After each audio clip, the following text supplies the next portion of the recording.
saya di sini sebagai mualaf, jadi mohon maaf kalau ngomongnya agak ini, Ustadz. Saya mau tanya, Ustadz, bagaimana caranya kita untuk untuk meyakinkan diri kalau ini pilihan yang terbaik untuk saya pindah agama. Itu aja sih, Ustadz. Terima kasih. Mbak Mega udah berapa lama?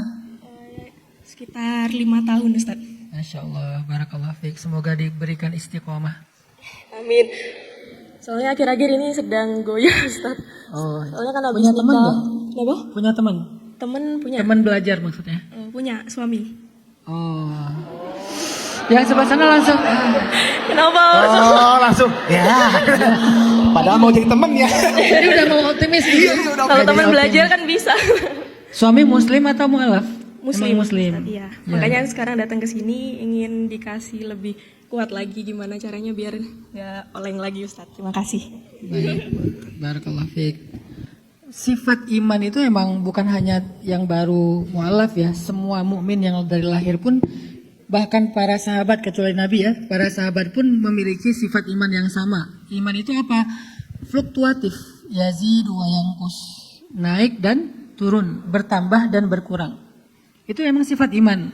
Jadi ada kalanya kita kayak lagi nyaman banget dengan ketaatan kita, dengan keimanan kita.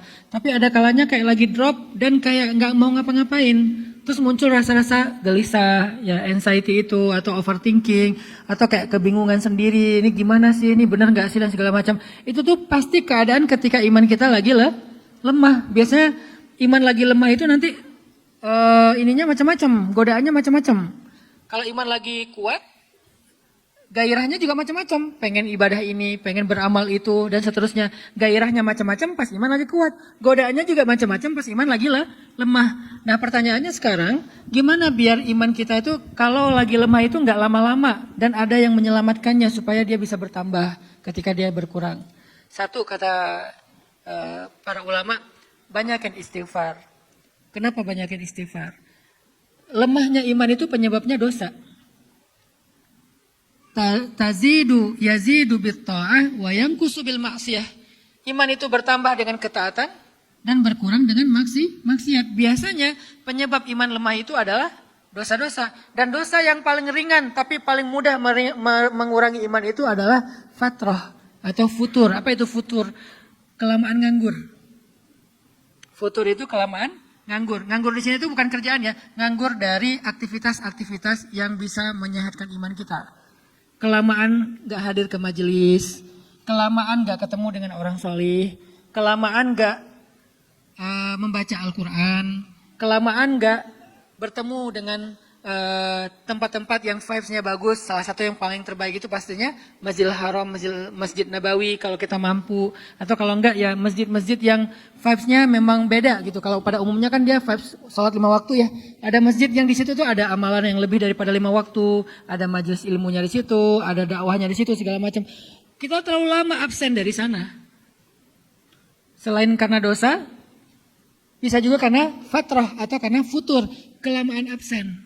Sehingga kita harus mencoba memaksakan diri untuk hadir lagi ke majelis kayak gitu, ketemu lagi dengan orang-orang yang insya Allah bisa menyegarkan iman, atau mengakses konten-konten mereka, mendengar kisah-kisah tentang mereka. Kita kelamaan gak baca kisah orang solih, atau gak mendengar kisah orang solih, coba dengerin lagi, karena itu cepat banget nambah iman. Pertama istighfar, kemudian hadir dalam majelis ilmu, kemudian coba lebih banyak membaca atau mendengar kisah-kisah orang soleh, karena di dalam kisah orang soleh itu cepat banget.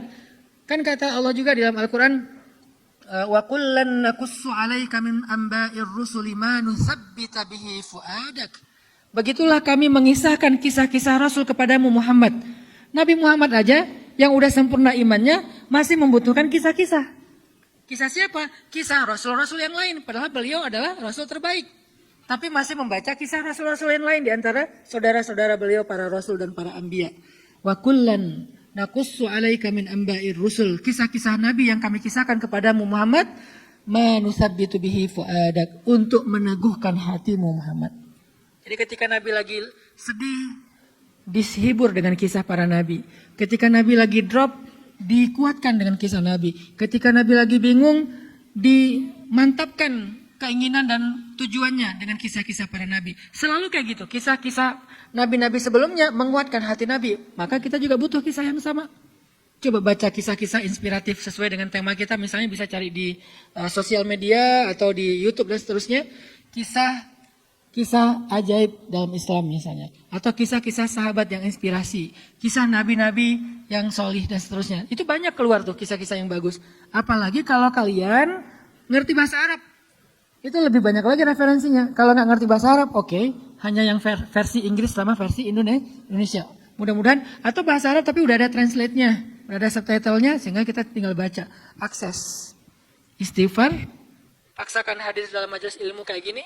Kemudian banyak-banyak merenungkan dengan cara membaca ataupun mendengar kisah-kisah solihin. Dengan demikian iman kita itu kayak di recharging. Kan sekarang pakai ininya recharging my soul ya. Kan rata-rata. Jadi banyak-banyak membaca kisah-kisah. Gitu Mbak Mega. Barakallah.